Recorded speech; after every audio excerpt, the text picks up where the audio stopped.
Hello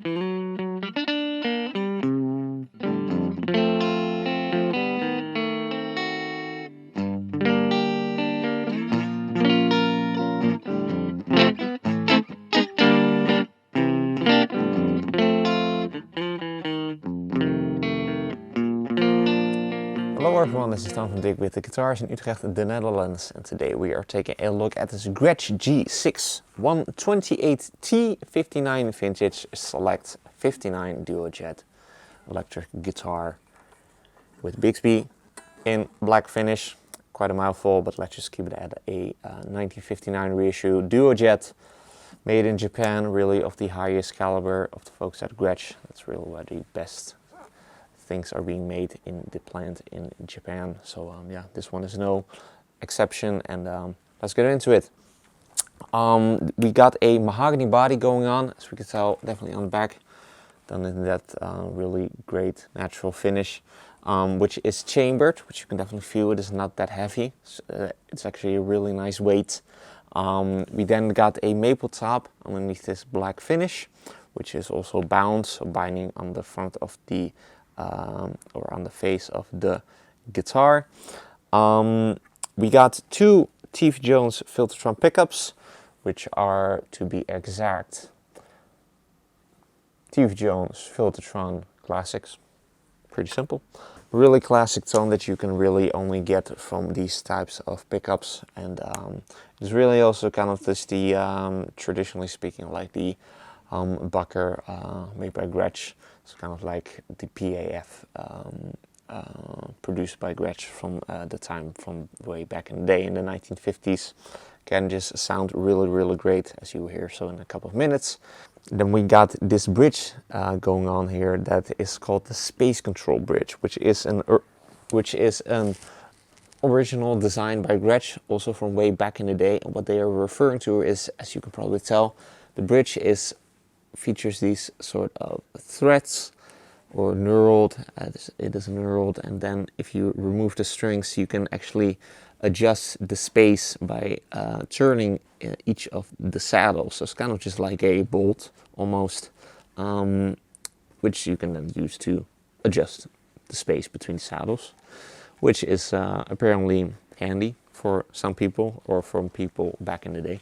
Definitely a really old school type of design from, yeah, again, way back in the day from the 1950s. We got a Bixby B5 tailpiece, which is just a Bixby branded Bixby, so not a Gretsch branded Bixby. Then the iconic Duo Jet Gretsch pickguard. Now let's get to the controls, which are as follows. 3-way pickup selector, and this is right here your tone control. So like in the middle, I believe it is wide open. Always have to double check with these Gretsch guitars. Yes, so we got a 3-position tone switch. In the middle, I believe it is like wide open. I just plugged it in, and that is when it is like at its most bright. And then downwards, it is like turned a bit back, I'm guessing to like 6 on like a normal tone control that most people are used to. It would be like turned down to like 6 or so, and then all the way up it is pretty dark, so then it would be like not all the way back to like 0, but to like 2 or so. You will hear so in a minute what that does. And then these 3 controls are a master volume control for the entire guitar, and then a volume control for your neck pickup, and then volume control for your bridge pickup. There they are. Volume control for the neck, volume control for the bridge.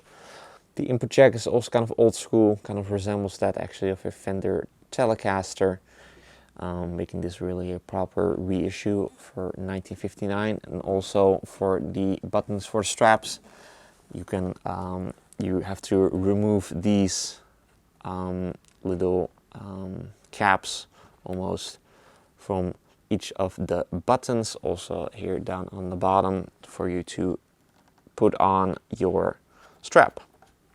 Also a very classic design. We got a mahogany neck with an ebony fingerboard with the really classic thumb inlays, or the thumbnail inlays, done in pearloid. And then we got these really cool red side markers It's also bound, as we can obviously tell, the fingerboard. And the profile, by the way, is also very interesting. It's kind of like a V profile.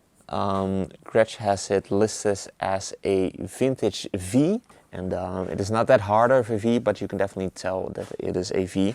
Very comfortable, not overly huge, and also kind of the narrow style headstock from the Duojet from back in the day with the open back Grover tuners.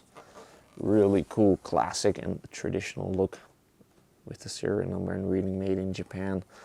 And also we got a headstock overlay, actually, as in that it is not completely black. It's kind of like done in, I believe, I'm guessing done in mahogany or like in rosewood or something. It's very dark, almost black, but not quite. It's definitely a overlay. Also comes with a hard shell case, and yeah, all in all, just a really cool and impressive guitar from the folks at Gretsch Japan. Really sounds great, plays really great. So let's get to that part. But if you are interested in this Gretsch Duojet 1959 reissue, be sure to head over to the links in the description. One of those links will take you to the listing of this guitar on our website. And then the other link will take you to the listing of this guitar on a reverb shop if you happen to be an international buyer. Also, if you enjoyed this demo, be sure to like the video, subscribe to the channel for more cool weekly demos of cool electrics like this. Cool acoustic guitars, bass guitars, amplifiers, even all of that really cool stuff. Also be sure to like us and follow us on our socials, Instagram and Facebook. Links are also in the description. With all that being said, let's hear what this Gretsch 1959 Duojet reissue sounds like. I'm going to be playing it through the 1966 Fender Super Reverb. First going to be giving you some clean tones, and then I will be giving you some dirty tones for which I will be using the Warm Audio Centavo drive pedal, which is kind of like a clone. So let's get to that part and take this 1959 Gretsch Duojet reissue for a spin.